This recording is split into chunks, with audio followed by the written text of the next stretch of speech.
What's happening, Pod Squad? Welcome in to another episode of the show. I am joined virtually by a Canadian. This is refreshing. For the simple reason, not hey Leigh, not that I'm not bothered when we bring on Americans, but I don't have to convert distance from meters. I don't have to convert to Fahrenheit. It's just pleasant, you know. Joining me today is Leigh Kuhn. Leigh, how are you? Good man. Good man. Thanks for having me, Cam. It is my pleasure.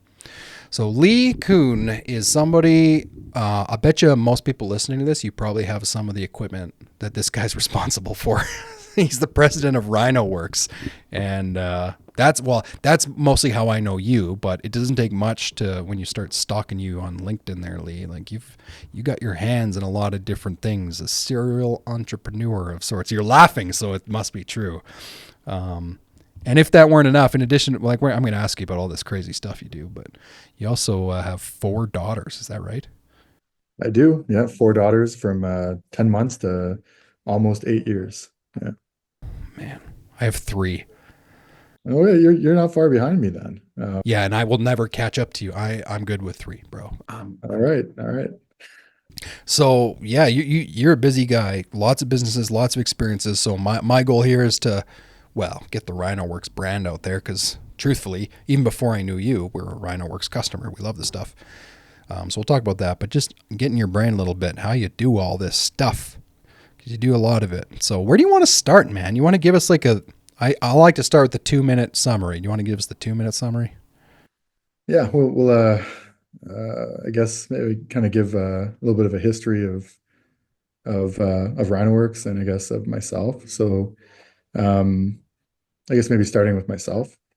So I I'm a little bit of a black sheep in my group of friends. I mean, I'm the only one in my group that is not, college or university educated. I think I've decided to educate myself through experience and trial and error, and all of my mistakes were the cost of my education, I guess you could say. But yeah, so I mean, I started working for my father's paving company when I was a teenager, and sort of got I guess you could say I'm third generation for pavement. My grandfather worked for a paving company. My father worked for and then owned a paving company, and then I decided that I am way too pale to work in the sun. It's not a good mix. No. Yeah, so my career on pavement was short-lived with a lot of sunscreen. Um, so yeah, that was kind of the starting point for me. In my early 20s, I kind of had a stint of doing some product imports. I started importing kind of when the whole sourcing trend started with Asia, global and online sourcing became a trend. Amazon and channels were starting to grow. E-commerce kind of went from, people bought a book online once to starting to buy everything. And that was kind of the real beginning of, I'd say, my career was kind of getting involved with sourcing, starting to do direct, e-commerce, understanding channel sales, and being able to kind of recognize products and product opportunities and basically source, market, distribute. Um, Kind of from there, I got a little bit, I would say, not bored, but the entrepreneur in me came across an opportunity to start manufacturing some equipment. I had a good background already in doing paving and pavement maintenance. And I started using some of my sourcing and manufacturing knowledge to begin doing pavement equipment. And actually that opportunity started with Asphalt Kingdom going back, 2013. We didn't have a label or a brand at that point. We were just simply hey, we'll build a few pieces of equipment and get a good deal going with them. And then Rynoworks was born in 2016 was kind of when we started to actually start promote the brand, grow the product line, and kind of from then until I guess from inception to now, I think we probably got um, close to 20,000 pieces of equipment that are sort of in circulation in North America. Everything from push melters to seal coating units to infrared. So yeah, that's the quick 2 minute summary of you know of me in the businesses. There's obviously a lot more to it than that, but Some wins, losses, and scars along the way, right? And kids, apparently. There's kids along the way, too. I'm going to ask you about that later. You said you had some manufacturing. So to me, that's foreign just because, like, I don't manufacture anything. Probably never will. Doesn't seem like my thing. Um, what specifically was it in 2013 where you're like, I'm going to start making stuff? Was it underserved market? Was it just something, an opportunity to do something better? Was it a mix of seeing what Asphalt Kingdom's doing and saying, hey, maybe we could like sell a lot of these things if we make them? What did it look like? yeah. So I think if you asked me in 2013, I would have told you, it'll be easy. This is not difficult. And quite honestly, I think at that time, I didn't really appreciate how difficult and complicated manufacturing can actually become. I would say I tried very hard in 2013 to rely on manufacturing partners and just be, you know, design distribution and not get involved in having to, put things together and deal with all the complexities that come with a manufacturing operation. But um, I also learned pretty quickly that that was actually an advantage. We were looking at a lot of our competitors.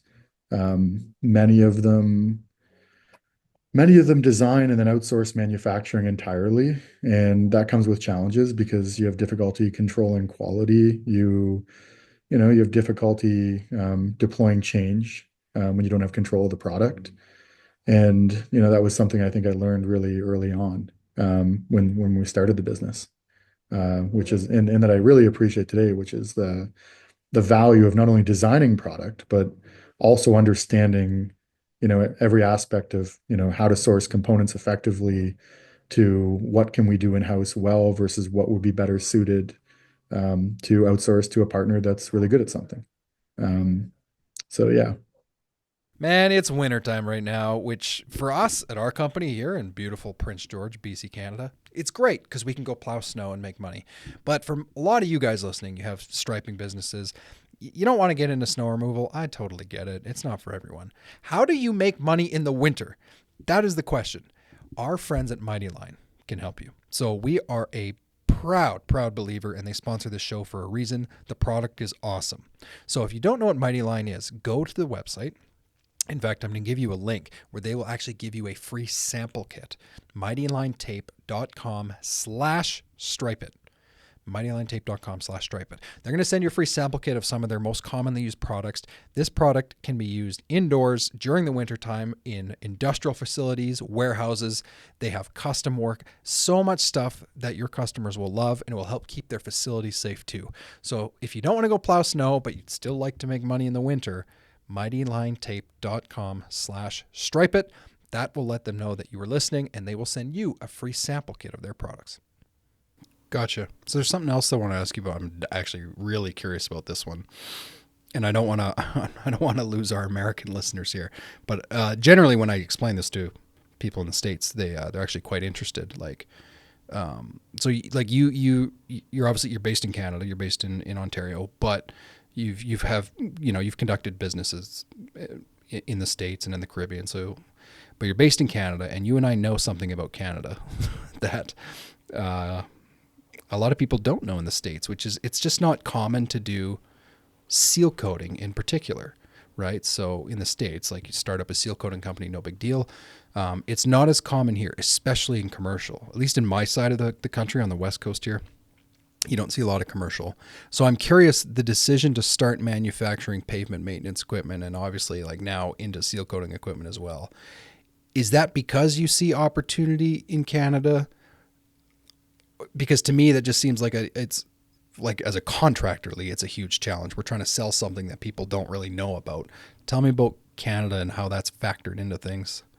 Well, I think that Canada and the US are very much, right now joined at the hip when it comes to manufacturing and product solutions. I mean, as you know, I mean, a lot of pavement products that are made in, made in the US are consumed and used in Canada and vice versa. So I mean, I guess when I look at Canada and the US, I more or less think about it as yeah, these are two different countries, but economically, you know, there's a border in between us.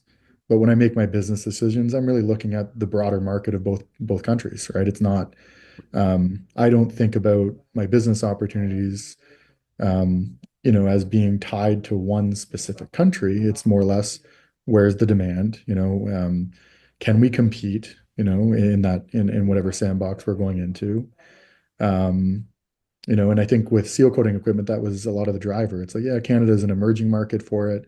Um, but ultimately, I think obviously the US market is much larger. And our goal is to play in the entire sandbox that is, Canada and the US. Yeah, that makes total sense. What is it? I mean, so many people listening are like the equipment people, right? And I have to remember that because I'm by nature, I'm like not the equipment guy. I gotta show appreciation though. What is it about Rynoworx in your opinion? Like, I don't know, give me the elevator pitch. Like I said, we're a user of the product, so I know the equipment is fantastic. But what would you explain to someone kicking tires, maybe at pavement equipment, that like Rynoworx is something to look at? Yeah, I'd say like, hey, look, like we're still an up and comer. We're not the old gray-haired company that's been around for 30 years or 40 years, that thinks our crap doesn't stink. Like, we're still learning. So it's like we we are, we're doing things a little bit differently. I think if you look at our equipment, we bring a different take to to an old industry when it comes to whether it's seal coating equipment or crack sealing stuff. I think the other thing that differentiates, is more or less our approach to support. We've been built off of our business was built off of e-commerce, and what I mean by that is if you if you were to look at, most equipment manufacturers that exist, there's kind of two kind of models that are dominant. One is the national big guy like the Caterpillar, the Lee Boys of the world. They've got sort of national distribution and service networks. And then the other is, a lot of small fabrication shops where they built a good business. They kind of sell and support the equipment themselves. They're not really built around, both these businesses were never really built around e-commerce. And I think the part that separates us is we ship 25-foot trailers all over the continent, right?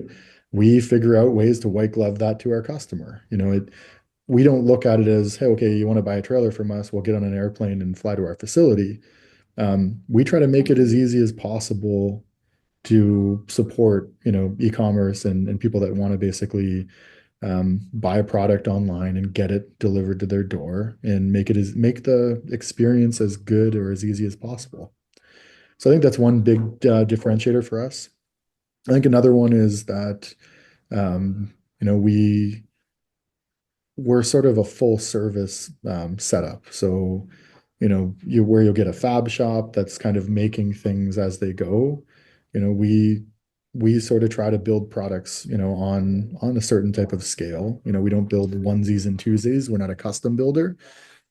We tend to get into things that we can build hundreds of or thousands of, and the reason for that is that sort of allows us to leverage, supply chain, be efficient. We can push a little bit harder and kind of put a little bit more into our products, but get savings on some of those economies of scale. So I think the end result is you get a great product. You don't necessarily get all the customization that you might get from a fabrication shop. Um, but ultimately, you're going to get more reliability. You don't need to wait 9 weeks to get something from us. We'll get it to you. This is another one people don't think about. It's like, I've been a contractor. When you need something, you need it now. Unfortunately. There is a small percentage of us that actually plan and buy ahead. It's a very small percentage. And then there's well, you need it right away. So I think our model has been largely built around the fact that, look, not everybody's able to plan 2 months out, 3 months out.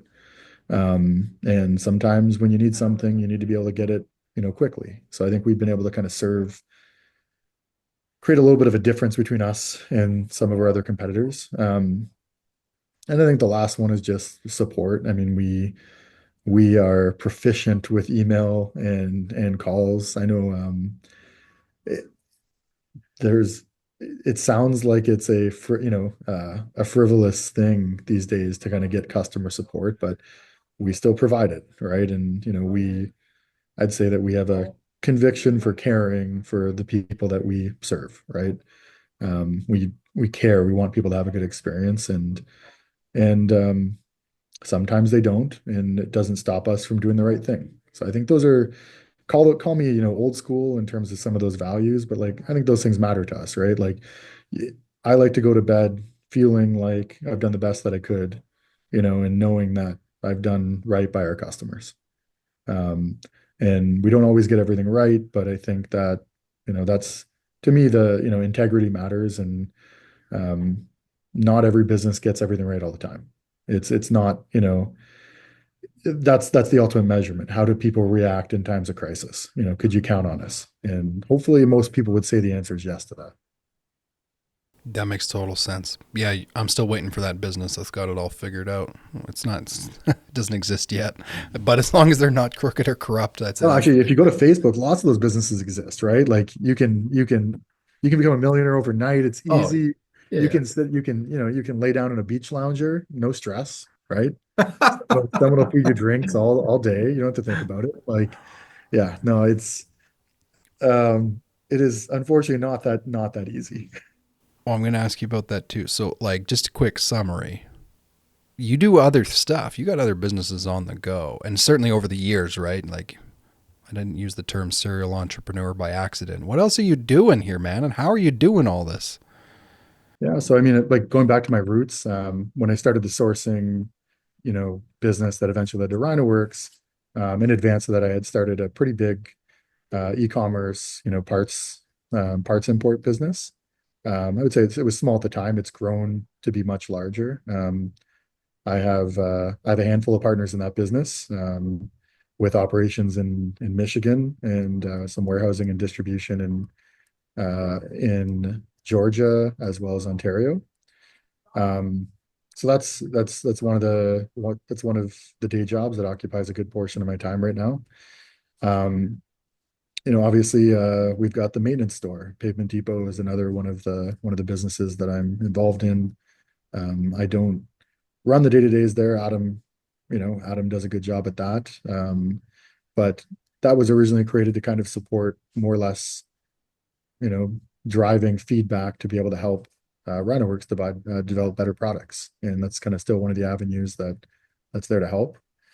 Um, Beyond that, I I'm I would say I've got a handful of other passive interests and a few other businesses.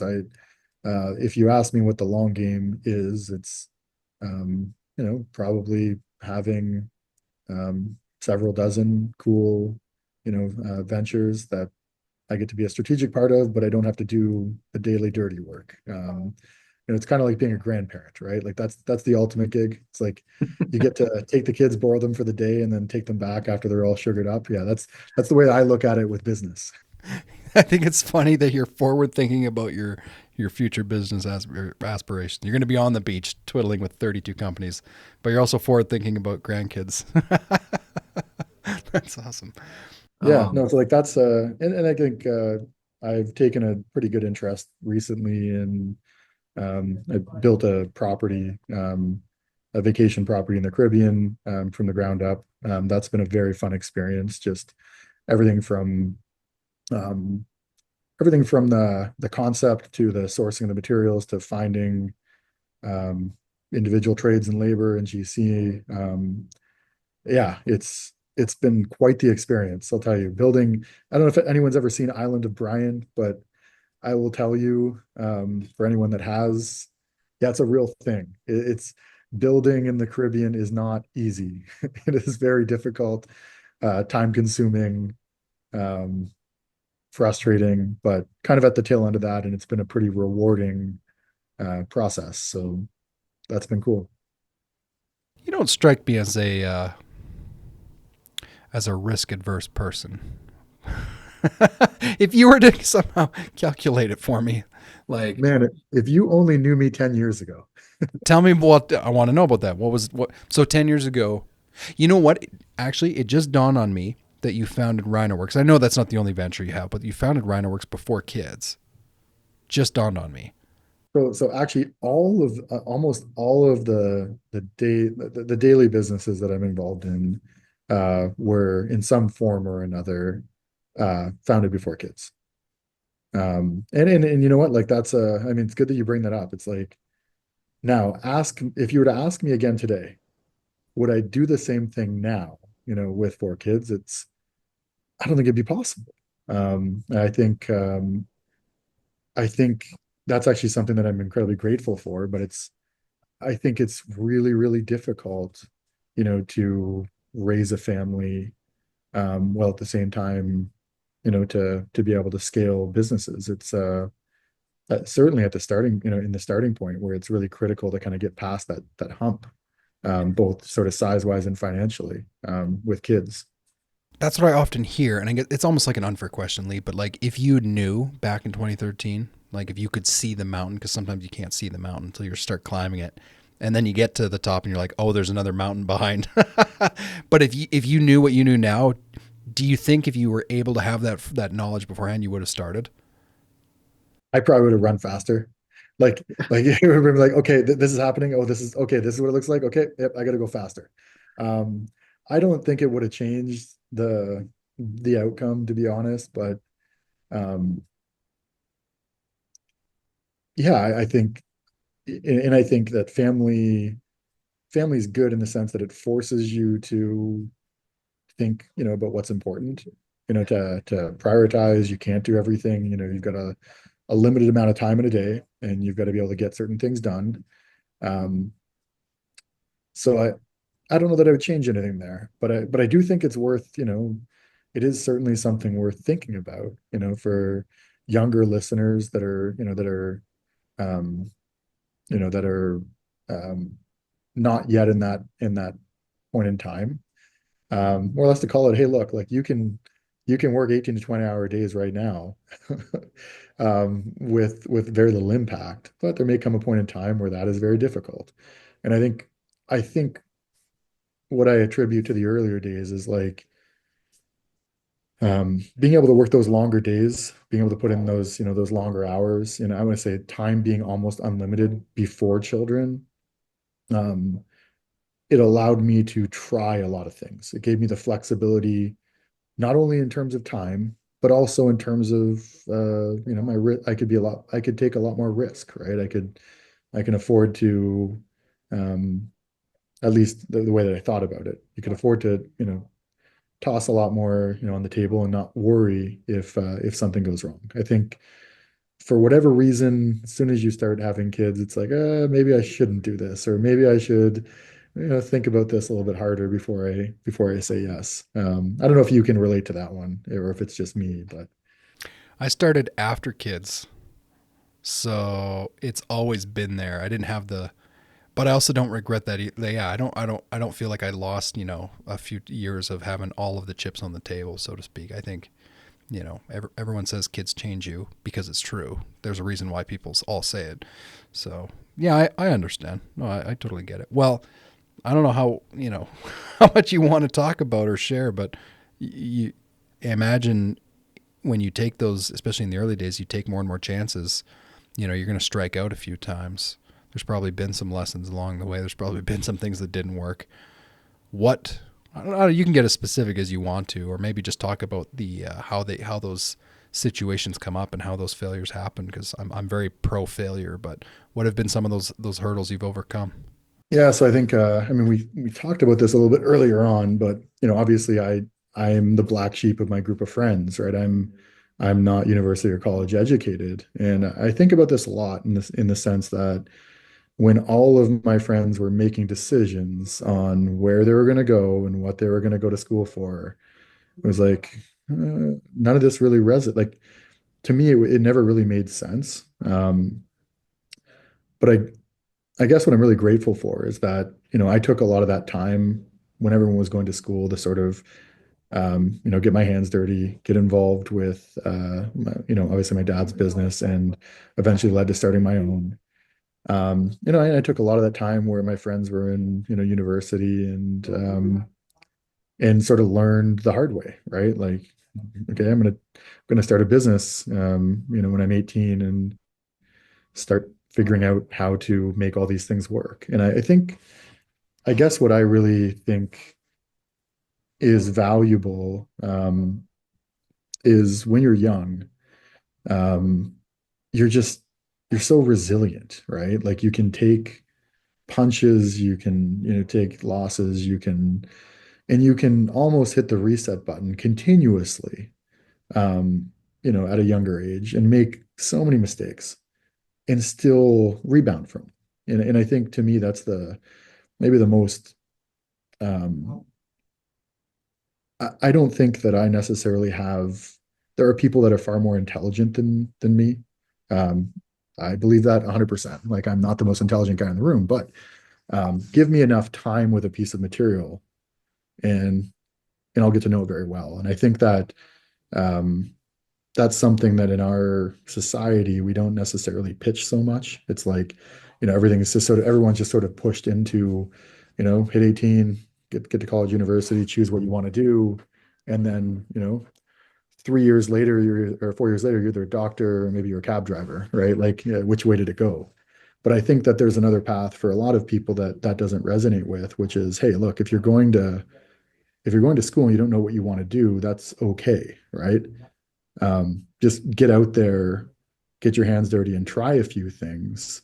And learning's learning, whether you learn it in a classroom, and end up with a bachelor's degree, or whether you learn it by starting your own gig, losing a pile of money, and then have a bunch of lessons at the end of it to show for the money that you lost, right? So I don't know if that makes sense or not, but I mean, that's definitely something for me that I think has been a big, I would accredit to a lot of sort of my, successes, has been, the early starting point, being able to start early, putting in a considerable amount of effort, and making a lot of bad decisions at a young age that I was able to recover from, later on in life. Yeah, that makes total sense. So because of companies like, I'm a customer of the Pavement Depot, so we bought from them in Canada. It's great. Because of entities like that, you mentioned e-commerce, Asphalt Kingdom. These are companies that have really made it easier, less friction to get in. And what I've noticed in that is that when you reduce the friction of entry, you're going to get all sorts of people. So in other words, you're not just going to get the daring risk takers, right? In their personality, maybe by nature, they're not as risk taking. So some of the people that I talk a lot with, Leigh, I just want to know your opinion on this. I'm curious. There's a lot of people that I talk with, they by nature are not prone to take a lot of risk. And sometimes that's an age thing. Sometimes it's just like a perfect example. Somebody in Canada sees Pavement Depot and they're like, oh, I can go buy striping equipment and get it shipped to my door. And they start this business, and then they grow and they grow, and then they realize, oh, I'm not going to be able to do my day job and do this. Well, that's your first like major, probably one of the biggest ones you'll ever take in your life. Truthfully, I just wrote about this. Probably the biggest decision if you have a full-time job is, should I quit it to pursue this side business that I've been growing? Do you think that it requires a huge element of biological risk taking, proclivities, or do you think that that's something that can be taught in people? And the reason I ask is a lot of people that I've connected with, because this podcast has opened the doors, and a lot of people DM us and stuff, and they ask questions about business, which is great because I love it. And I get that sense, like so many people are like they struggle to take the risk, take the jump, quit the job, whatever that is. And I want to know what you think. Is there something that somebody can do to maybe make themselves more accessible to the idea of risk? Oh man, yeah, it's a fun one. The reason I asked too is like while you stew on that, like we took personality assessments in our company this year, like predictive index ones. Sorry for the listeners because I've probably talked about this 27,000 times, but everyone in the company and our pavement company took these assessments. And like mine is like, oh, it confirms what I kind of already knew about myself, which is like, I don't need a lot of information to make a decision. I'm willing to like, let's hash it out right now and let's decide fairly quickly and let's go. I'd rather ask, forgiveness than permission. But not everyone's like that genetically. What do those people do? Yeah, that's a good question. I think that, I mean, so I'd say earlier in my career, you and I probably shared a lot of similarities, which is like, yeah, hey, this looks like a good idea. It passes these few metrics look good. Let's do it. And if you do that enough times, you don't have to hit home runs every time, but every so often you hit something and it sticks and it makes up for the losses. I think, and this is an interesting one for me, and my experience is definitely different um, between, I'd say, maybe a distinguishing difference between Canadians and Americans um, that I find. I find Canadians in general to be a little bit more risk averse, um, you know, um, than I would say general, and that's my interactions and experiences with Americans. Um, I think I think that, it's sort of a clarity of vision thing. Like, either you believe in it or you don't. And I think if you're gonna go into something, and I guess this for me is, this is my way of looking at it is, you know, either get in it or don't get in it. Like, be in it or don't. Like dive in with both feet. Um,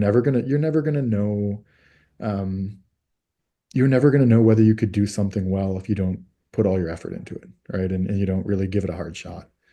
Um, so I don't think it's necessarily great to dabble, or to go into something, and just try it out. Now that being said, okay, and then there's the flip side of this, which is when I'm saying that, there's rules to it. If you're going to go all in, at least know what you're risking and be comfortable with that, which is, you know, don't hesitate to give it everything, but at the same time, if you're not comfortable with the potential downsides and you haven't really thought about those and you're not past, if you haven't got past them, well, then you're probably not yet at a state to make that decision. Um, so I guess, if we're talking about someone who's looking at starting a business, and you're going to buy equipment and get into this and go into it, I think, one, make the decision to be in it or don't be in it, and two, don't just be okay with the upside. Everybody can look at the optimistic side of it, but take some time, think about the downside. It might make you uncomfortable for a few days, but depending on how big the decision is, get past it, digest it, and then go, right? Like, and then if things don't work out the way that you expected, you've at least accepted all possibilities. I'm not one of those people that's going to say to you that everything will succeed, because I don't think, there are cases of where there's a bad business idea, or where, somebody might have, come up with something and might have missed something. But I think that I think that if, I think that if you've thought it through, both the upsides and the downsides, made the decision and given it your everything, that's really all you can do with it. And I think if you take that attitude towards enough things, you know, generally, if you continue to do it, you will find success. Like, I think that's generally true. I believe it. Especially if you're a person that is honest about where you've made mistakes, and learned from the things that you shouldn't have done, and sort of learn to embrace the things you're good at, eventually you'll find success. I love that answer. Yeah. I'd liken it to like, don't ride the bike slowly. You said jump with both feet in. Don't ride a bike slowly, man. It's torture. You're wobbly, right? You gotta pedal a little bit to get some momentum in that thing, right? Yeah, well, and to your point, like adding to that, it's like if you're if you're gonna succeed at something or fail, at least, life is limited in terms of how many years we've got on this earth. Um, do it quickly. Like either prove this to be good or prove this to be bad. Don't let it linger. Maybe the worst type of business you could possibly operate is one that operates with mediocrity, where it just manages to get by, but without going one way or the other. And I think if you're getting into it, there should be some passion there. You're trying to do something that's greater than yourself. Nobody gets in. I think very few people get into business um, hoping that they live paycheck to paycheck. I don't think that's, the main motivation for most people. So yeah, I mean, fast success or fast failure. I think that's the goal. Okay. Yeah, don't live paycheck to paycheck and run a business, man. It's way less stressful to just get a job and do that. Well, you know what'll help people to be not mediocre in their pavement maintenance business? Go buy some Rynoworx equipment. Hey, how's that for a plug? But no, seriously. So we're in it now. We got the carts, we got the melter, the seal coat. We love this. We love this stuff. It's awesome. So if somebody listening, because a lot of people listening to this are they are thinking of starting a business, and pavement maintenance is a great thing to look at. I'm a striper by trade, but I think pavement maintenance fantastic. If somebody wanted to learn more about Rynoworks specifically, where are we sending these people? Let's plug your stuff here. Yeah, cool. Well, I mean, if you want to just check out some of the product, obviously Rynoworx.com. If you want to chat, if you're interested in anything that I had to say, you can hit me up on LinkedIn. Just Leigh Kuhn, look for the guy with a million different sets of experience, and a Rynoworx logo attached to his name somewhere. Somewhere on your thing, there's a Rynoworks logo. I saw it. Yeah. Yeah, feel free to send me a message. You can hook in, and if I don't have the answers, I've got a pretty good network of people. I can probably connect you to somebody that potentially does. Yeah, that's awesome. Well, man, thanks for coming on. Last question before we go. I usually ask some sort of variation of this question. What does the next 5 years look like? Besides finishing a home in the Caribbean, besides. Yeah, that is a great question. I don't know. Trump got elected, so uh, his What word, does that mean for us, Leigh? yeah, Help. his name had to be said once on this podcast. We managed to avoid it until almost 45 minutes or 40 minutes in. But Okay, I gotta ask, have you been to the States in the last 2 months?